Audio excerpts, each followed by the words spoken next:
મિત્રો છેલ્લા 24 કલાકની અંદર રાજ્યના 160 તાલુકાની અંદર મિત્રો આપણને જોરદાર વરસાદની એન્ટ્રી જોવા મળી ગયેલી છે। હવે આગામી 12 કલાકની આગાહીની આપણે વાત કરીએ તો રેડ એલર્ટમાં છે આપણું કચ્છ અને દેવભૂમિ દ્વારકા।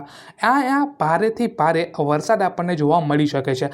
ઓરેન્જ એલર્ટની વાત કરીએ તો મોરબી, જામનગર, પોરબંદરમાં મિત્રો આપણને ભારે વરસાદની આગાહી અત્યારે જોવા મળે છે। યલો એલર્ટની વાત કરીએ તો રાજકોટ, અમરેલી, ભાવનગર, જૂનાગઢ અને ગીર સોમનાથમાં આપણને વરસાદની શક્યતા ધરાવે છે।